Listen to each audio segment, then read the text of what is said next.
The first time I met Lorin was when he was conducting the London Symphony, and he's forgotten it by now, but we played a lot of things. Then the first time I met him as a soloist was a real scream. I was going to play with the Pittsburgh Symphony, and it was a horrible day, freezing, and I turned up and Lorin was looking like he wasn't pleased to be there. So I said to him, "Do you know this concerto?" He said, "Yes, I learned it." I said, "Yes, but did you ever hear it?" He said, "No."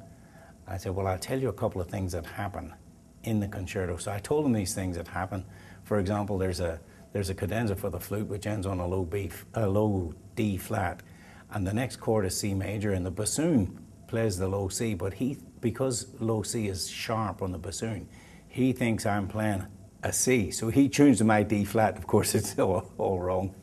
So these sort of things began happening, and Lorin was conducting away and said, "Who is this guy?" And we had a good time after that because we played many concertos together. Lorin knows stacks of flute concertos. You know, he has a really phenomenal memory, as everybody knows.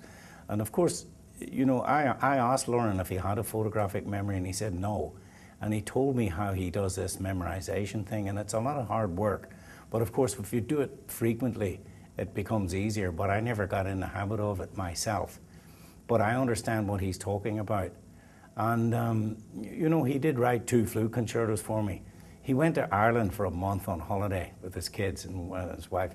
And he came back, he called me up and he said, I picked up the phone in Switzerland, and it was Lorin. He said, "Jimmy, this is Lorin. I'm thinking of writing a humorous flute concerto." Well, I nearly died, you know, Lorin. But I have to say, people who don't know Lorin, he's got a great sense of humor and a great armory of very good jokes. And I like how he tells them too, you know, he's always very low-key when he tells jokes. Anyway, he started to write this concerto, and it's called Vapours and Capers, and it has to do with the poetry of Ireland, which is contained in the songs which we sing.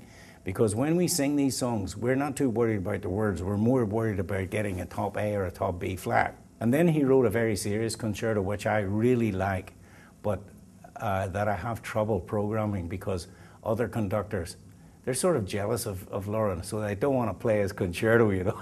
And every time I say, "Oh, I'd like to do this," they say, "Oh, can't you play the Mozart D major?" I said, "Of course I can play the Mozart D major. What sort of dumb question is that?" You know. So that's how it goes.